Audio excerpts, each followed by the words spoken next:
Well, I will now be the second person to discuss the philosophy of Plato, the Catullus, and his philosophy of language. So this book, this report, will have a table of contents, introduction, synopsis, and conclusion.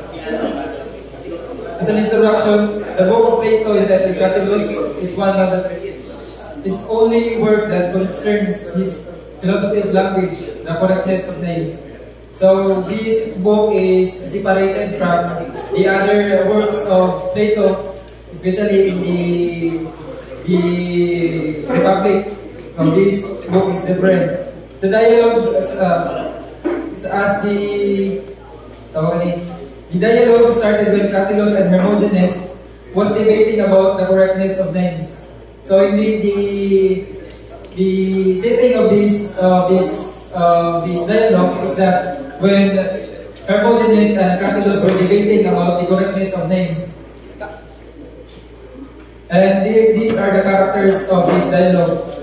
Catullus, great philosopher and teacher of Plato, and Hermogenes, close friend of Socrates and great patron of sophists at Athens. So Hermogenes is one of the nobles in Athens, and he's a member of the inner circle of aristocrats, and also the antagonist of the dialogue, Socrates.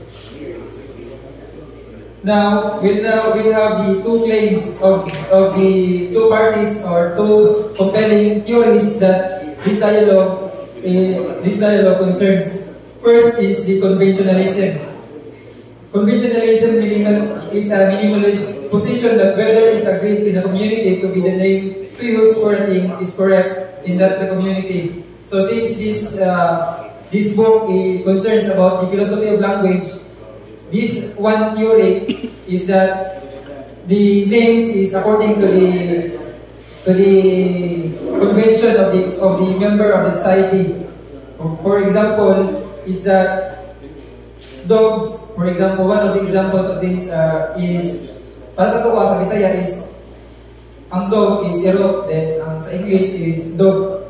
But we understand each other, but because of the convention.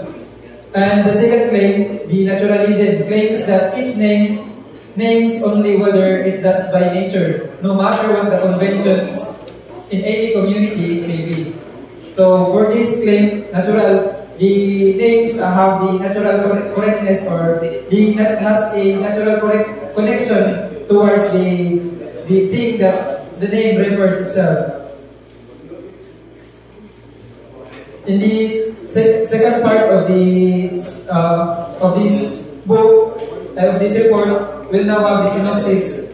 And the book can be divided into three main parts. First is the dialogue between Socrates and Hermogenes. Second is the exposition by Socrates, and the third and the last part is the dialogue between Socrates and Catullus. First, the dialogue between Socrates and Hermogenes. Hermogenes claims that names have no natural correctness. For him, names and or words is just conventional meaning.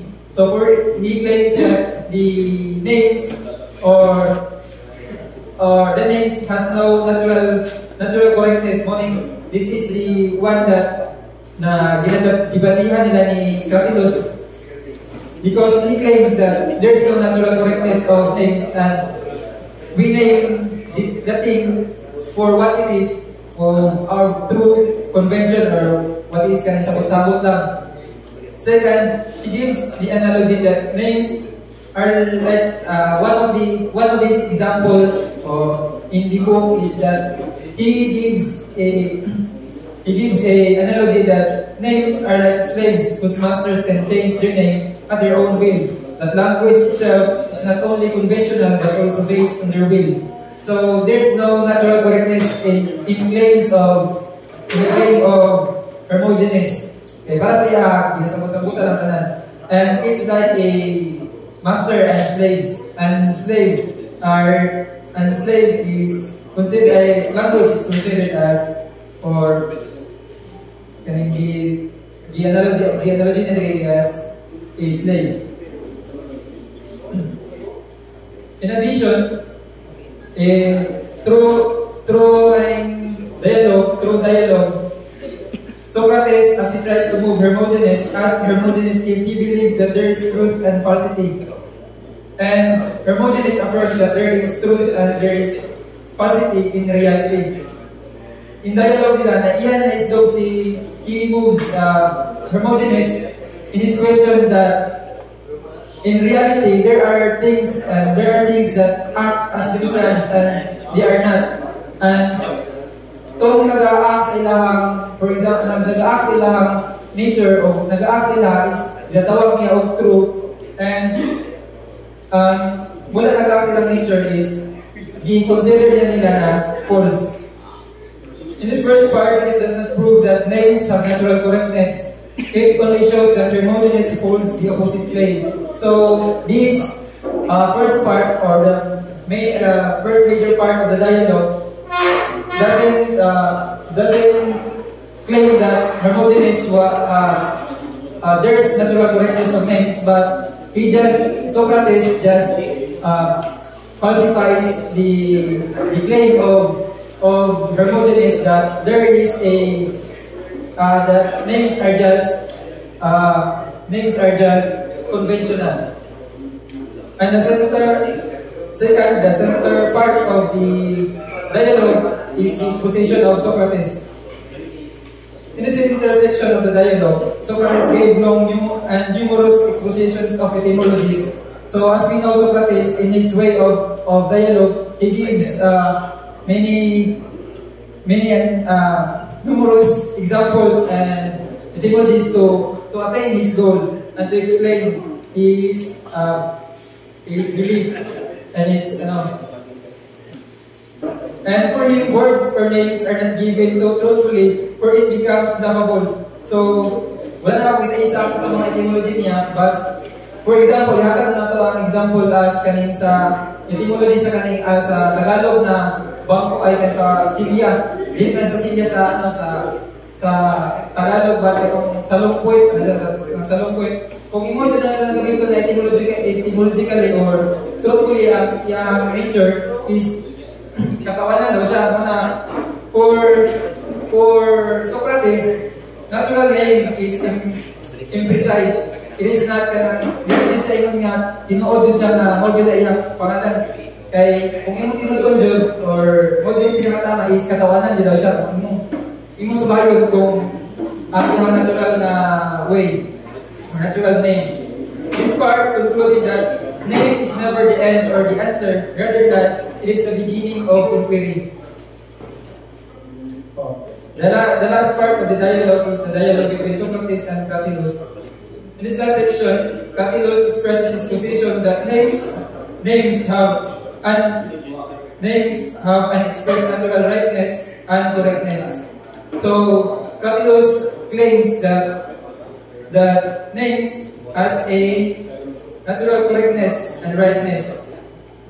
For real names and words express the true words we can know what is. So true names, these names are Cratylus considers as instruments or signs to know what things really is. For real names and words express the true words we can know that is. The fundamental premise of Cratylus in this belief is that words and names are instruments for the sake of teaching what is. So Socrates asked Cratylus but the problem of this is that for Socrates, what if the original name giver made a mistake in assigning names? So this the complexity of this dialogue or the claim of Cratylus that kung naay natural name or correctness or rightness ang name so what name really is that napoy usa ka agent na taghatag sila pangalan, but for Socrates this name giver might be magkamali. And how this original name giver learned enough language to assign names. So this is the question that that Socrates gipangutanan niya kay Cratylus. Then the original name giver seems to contradict himself, for he can be magkamali. There might be another way to know things. There might be another way to know things and reveal truth other than words and names, because there are things that are at rest and others are in motion. So in this last section, nalakad ako sa kalibog sa ilaha, because Socrates, as usual, is sige niya pangkana o ang mga uban na agent like Cratylus and Hermogenes. To conclude, Plato in the person of Socrates does not stand solely in one position. He acknowledged the conventionalist position of names and also the naturalist position. For him, one cannot know the thing as a whole because of the limitation of human mind and the importance of names to establish a reliable source or science for inquiry.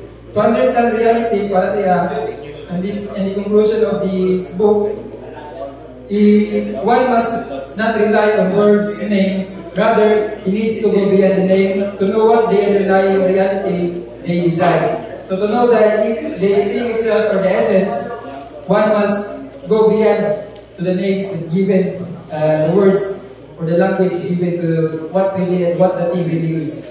And that's all.